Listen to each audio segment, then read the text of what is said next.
আমাদের শামীম ভাইয়ের সাথে যখন কোলাকুলি করি মনে হচ্ছে আল্লামা সাঈদীর ঘ্রাণ পাই। কিন্তু অবাক করা বিষয় হচ্ছে আমরা আজও জানি না আমাদের আল্লামার মৃত্যু কি স্বাভাবিক হয়েছে নাকি এটা পরিকল্পিত মেডিকেল কিলিং ছিল। এই রিপোর্ট গণমানুষের কাছে প্রচার করে জানাতে হবে।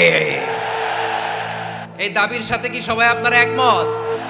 কারা কারা একমত হাত তুলে দেখান। হযরতুল আল্লাম শহীদ মরহুম আল্লামা দেলওয়ার হোসেন সাঈদী রাহিমাহুল্লাহ, ওনার স্মৃতি বিজড়িত আজকের এই ঐতিহাসিক প্যারেড ময়দানের তাফসিরুল কোরআনের প্রোগ্রামে সব আছে। স্টেজ আছে, শ্রোতা আছে, প্যান্ডেল আছে, মিডিয়া কাভারেজ আছে, কিন্তু আমাদের কলিজার টুকরাটা আমাদের মাঝে নাই।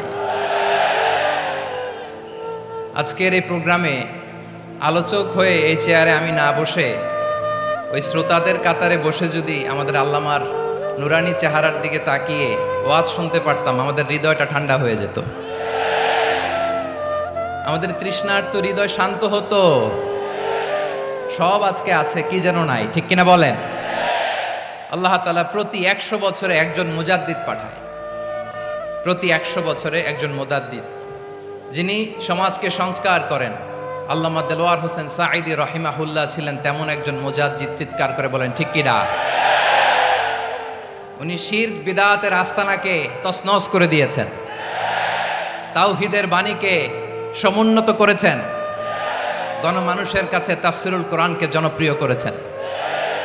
আজীবন আজীবন তিনি ইসলামকে বিজয়ী শক্তি হিসেবে দেখার স্বপ্ন দেখতেন। এত প্রাঞ্জল ভাষা, এত চমৎকার আধুনিক প্রেজেন্টেশন, গণমানুষের কাছে কোরআনের তাফসিরকে এভাবে জনপ্রিয় করে তোলার মতো ব্যক্তিত্ব আল্লামা সাঈদী ছাড়া দ্বিতীয় কেউ এই বাংলার ভূখণ্ডে নাই। এই যে তাফসিরুল কোরআন, এই যে টার্মিনোলজি, এই টার্মটাই উনি আসলে জনপ্রিয় করেছেন। আমরা আগে জানতাম না যে এভাবে তাফসির করা যায়, এভাবে scientific indications of the Holi কোরআনকে মানুষের কাছে পেশ করা যায়, এভাবে এত জীবন ঘনিষ্ঠ করে, এত ইন্টারেক্টিভ করে কোরআনের কথাগুলো মানুষের কাছে উপস্থাপন করা যায়। উনি অন্যায়ের বিরুদ্ধে সবসময় সোচ্চার ছিলেন, প্রতিবাদী কণ্ঠস্বর ছিলেন। ওনার আলোচনা শুনলে দেহের রক্ত টকবক করে ফুটতে থাকতো। আল্লাহু আকবার, আল্লাহু আকবার, আল্লাহু আকবার। He was a strong mouthpiece of Islamic revivalism. Islamic জাগরণের স্ট্রং মাউথপিস ছিলেন আল্লামা সাঈদী রাহিমাহুল্লাহ। অনেক দোয়া পেয়েছেন, আমরা পড়েছি, এমন জীবন তুমি করিবে গঠন, মরণে হাসিবে তুমি, কাঁদিবে ভুবন। গোটা বিশ্বকে তিনি কাঁদিয়েছেন। আল্লামা যখন ইন্তেকাল করলেন, আমি তখন মালয়েশিয়া থেকে যুক্তরাষ্ট্রে একটা কনফারেন্সে যোগ দিতে যাচ্ছি, কাতার এয়ারলাইন্সে। মালয়েশিয়া থেকে দোহাতে নামলাম। দোহায় যখন আমার ট্রানজিট, তখন শুনতে পেলাম যে আল্লামা বিদায় নিয়েছেন। সোশ্যাল মিডিয়ায় শুনে বিশ্বাস করতে পারলাম না। মুহূর্তের মধ্যেই মাসুদ সাঈদী ভাইকে মেসেজ করলাম, উনি কোনো উত্তর দিতে পারলেন না। মাসুদ ভাইয়ের সাথে যখন কোলাকুলি করি, আমাদের শামীম ভাইয়ের সাথে যখন কোলাকুলি করি, মনে হচ্ছে আল্লামা সাঈদীর ঘ্রাণ পাই। শরীরটা লিটারালি কাঁপছিল, নিজেকে মানাতে পারছিলাম না, বিশ্বাস করতে পারছিলাম যে আসলে আল্লামা বিদায় নিয়েছেন। ইন দ্য মিন টাইম আমার সেকেন্ড ফ্লাইট দোহা টু নিউ ইয়র্ক, 12 ঘন্টার ফ্লাইটে উঠলাম, ইন্টারনেট থেকে বিচ্ছিন্ন হলাম। নামার পরে শুনলাম আল্লাহু আকবার, যেখানে ওনাকে কবরস্থ করার কথা ছিল সেখানেও কবর দিতে দেয়া হয় নাই। ছবিগুলো দেখতে লাগলাম, হাসিমাখা মুখ, হাসিমাখা নিথর দেহটা, মরণে হাসিবে তুমি, কাঁদিবে ভুবন। From east to west, from north to south, the entire globe, গোটা বিশ্ব ওনার জন্য কেঁদেছে, গোটা বিশ্ব কেঁদেছে। কাবার গিলাফ ধরে ধরে মানুষ চিৎকার করেছে। এর চেয়ে শ্রেষ্ঠ মৃত্যুকার হতে পারে? আমাদের আল্লামার আর কি পাওয়ার ছিল বলেন? আর কি পাওয়ার ছিল? কুল্লু নাফসিন যায়িকাতুল মাউত, যারাই দুনিয়াতে আসবে তারা ইন্তেকাল করবে, এটা আমরা মেনে নেই, এটা আমরা জানি। কিন্তু অবাক করা বিষয় হচ্ছে আমরা আজও জানি না আমাদের আল্লামার মৃত্যু কি স্বাভাবিক হয়েছে নাকি এটা পরিকল্পিত মেডিকেল কিলিং ছিল। এটা যে পরিকল্পিত মেডিকেল কিলিং ছিল, এটা ধারণা করার পেছনে অনেক কারণ আছে। তিনি আধিপত্যবাদের বিরুদ্ধে সোচ্চার ছিলেন, ফ্যাসিবাদের বিরুদ্ধে সোচ্চার ছিলেন, রাজনৈতিক প্রতিহিংসার শিকার ছিলেন। এজন্য এটা মেডিকেল কিলিং হতে পারে এ ধারণা আমরা করতেই পারি। আওয়াজ করে বলেন ঠিক কিনা? যেই সময়টা আমরা কাটাচ্ছি, এত সুন্দর সময় বাংলাদেশ আর পাবে না।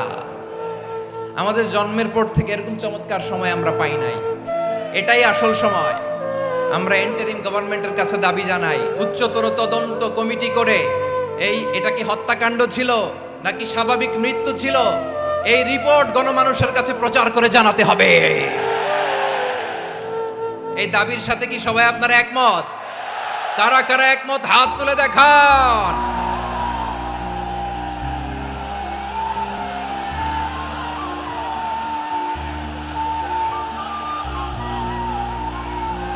আমার প্রিয় ভাইয়েরা, প্রিয় চট্টলাবাসী, আল্লাহ তাআলা তার এই মুখলেস গোলামকে তার জান্নাতুল ফেরদাউসের মেহমান হিসেবে কবুল করুক।